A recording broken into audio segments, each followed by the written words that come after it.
वारकरी श्री बाबासाहेब माधव माने आणि सप्रांगती प्रभावती बाबासाहेब वारकरी श्री बाबासाहेब माधव माने आणि सप्रांगती प्रभावती बाबासाहेब गुरुजी गुरुजी गुरुजी थोड़ा सर सर सर सर समोर सर समोर समोर श्री ज्ञानदेव पंढरीनाथ भगवान की जय. मोर्चा काढतात मुंबईमध्ये राज ठाकरे आणि उद्धव ठाकरे मिळून याच संदर्भात मला असं वाटतं की सगळ्यांना लोकशाहीमध्ये आपलं मत मांडण्याचा अधिकार आहे. पण हा जो काही मोर्चा होतोय या मोर्चाला विद्यार्थ्यांशी काही घेणं देणं आहे याची शक्यता कमी आहे. राजकारणामध्ये आपली जागा पुन्हा कशी निर्मित करता येईल याकरता हा प्रयत्न अधिक दिसतोय. पण तरी देखील माझ्या शुभेच्छा आहेत. अत्यंत भाग्यवान आहे. मला 6 वेळा आषाढीत आणि 2 वेळा कार्तिकीत पूजा करण्याची संधी या ठिकाणी मिळाली. हा विठुरायाचाच आशीर्वाद आहे की राज्याच्या जनतेचा प्रतिनिधी म्हणून ही पूजा करण्याची संधी मला माझ्या पत्नीला या ठिकाणी मिळाली. आणि मला असं वाटतं की आपल्या महाराष्ट्राचे आराध्य दैवत असलेले पांडुरंग हे सर्वसामान्याचं दैवत आहे. महाराष्ट्रातला सामान्य माणूस विठ्ठलामध्ये आस्था ठेवतो, त्यांच्याकडनं प्रेरणा घेतो आणि किती कष्ट आले तरी त्या कष्टांचा सामना करतो. आणि म्हणूनच इथे आलं की एक वेगळी ऊर्जा आणि प्रेरणा ही प्राप्त होत असते.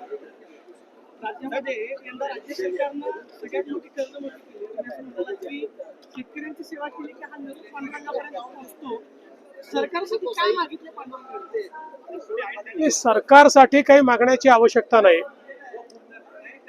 मला असं वाटतं की पांडुरंगांना आपल्या मनातलं कळतं. पण एक गोष्ट मात्र इथे आल्यानंतर मी सातत्याने मागत असतो, कारण ही जी आषाढीची पूजा आहे ही खरीपाच्या हंगामात होत असते. आणि खरीपाचा हंगाम चांगला झाला तर राज्यात शेतकरी सुखी होतात आणि राज्य सुखी होतं. आणि म्हणून मी सातत्याने हीच मागणी पांडुरंगांना करतो की राज्यामध्ये चांगला पाऊस व्हावा आणि शेतकऱ्यांना दिलासा मिळावा, शेती चांगली पिकावी आणि शेतकऱ्यांच्या जीवनामध्ये त्या ठिकाणी आनंद यावा अशी मागणी असते. सोबत पांडुरंगांना हाही आशीर्वाद मागितला आहे की देशाचे प्रधानमंत्री माननीय नरेंद्र मोदीजी यांनी आमच्या देशाच्या तरुणाई करता एक नवीन अध्याय सुरू केलेला आहे. आणि या तरुणाईला दिशा देण्याकरता, त्यांच्या आशा आकांक्षा पूर्ण करण्याकरता मोदीजी हा जो नवीन अध्याय लिहितायत त्यातही त्यांना आशीर्वाद पांडुरंगाने द्यावा अशा प्रकारची त्यांच्या चरणी प्रार्थना आहे. पंढरपूर हे राष्ट्रीय दर्जाचं तीर्थक्षेत्र बनवत आहे, त्याचबरोबर पंढरपूर जिल्हा देखील झाला पाहिजे अशी मागणी आहे. त्याबद्दल काय आपण करणार आहात? आता महाराष्ट्रात किती जिल्हे करायचे ते कधी करायचे विठुराया ज्यावेळेस आम्हाला आदेश देतील त्यावेळेस करू. तुम्ही नरेंद्र मोदींसाठी असं म्हणाला की पांडुरंगाकडे सुरुवात मागितली, मोदींचा नवा अध्याय सुरू करताय. दिल्लीमध्ये आपण पाहिलं की काही दिवसांपासून पावसाच्या मोठ्या प्रमाणावरती होतं, तरुणाई रस्त्यावरती उतरते, तरुणाईला भडकवलं जातंय की खरंच विनून प्रश्न घेऊन तरुणाई जे आहे ते सगळं. बघा, दोन्ही गोष्टी मला दिसतात. प्रश्नाचं गांभीर्य असल्यामुळे शांततेने आंदोलन करणारेही मला दिसतात. आपल्या समोरचं भविष्य चांगलं राहिलं पाहिजे याकरता त्या आंदोलनाला समर्थन देणारेही मला दिसतात. आणि त्याच वेळी या आंदोलनाच्या पाठीवर आपल्याला राजकीय पोळी भासता येईल या दृष्टीनं राजकारण करणारे, हौसे नवसे काही गवसे अशा प्रकारचे हिंसाचार करणारे किंवा जाणीवपूर्वक त्या ठिकाणी कुठेतरी अराजकता तयार झाली पाहिजे असेही लोक त्या ठिकाणी शिरलेले आपल्याला पाहायला मिळाले.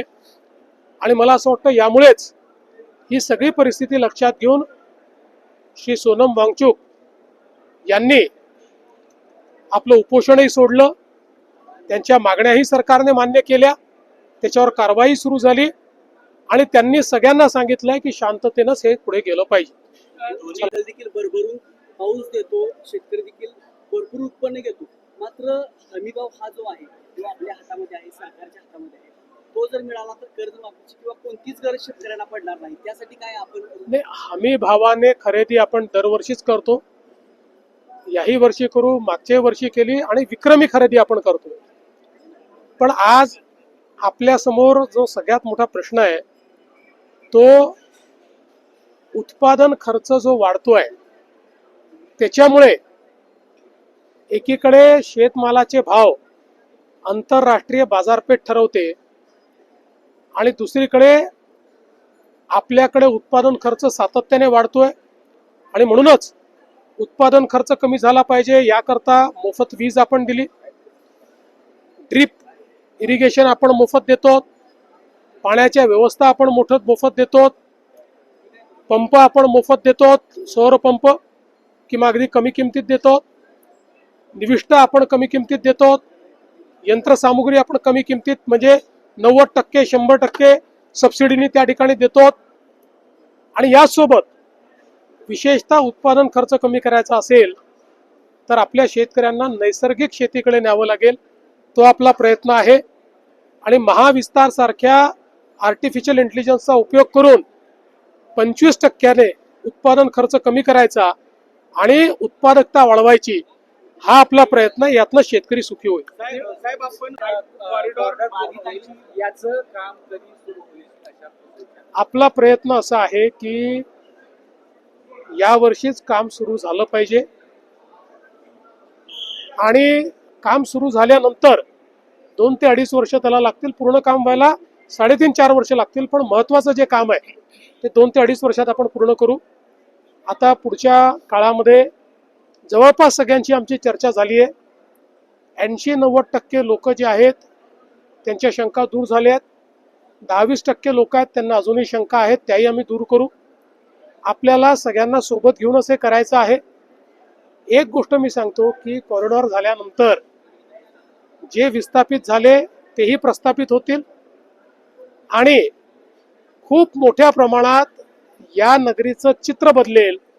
इथे राहणाऱ्या प्रत्येक व्यक्तीला या कॉरिडॉरमुळे पांडुरंगाचा विशेष आशीर्वाद प्राप्त होईल. आपण शेतकऱ्यांसाठी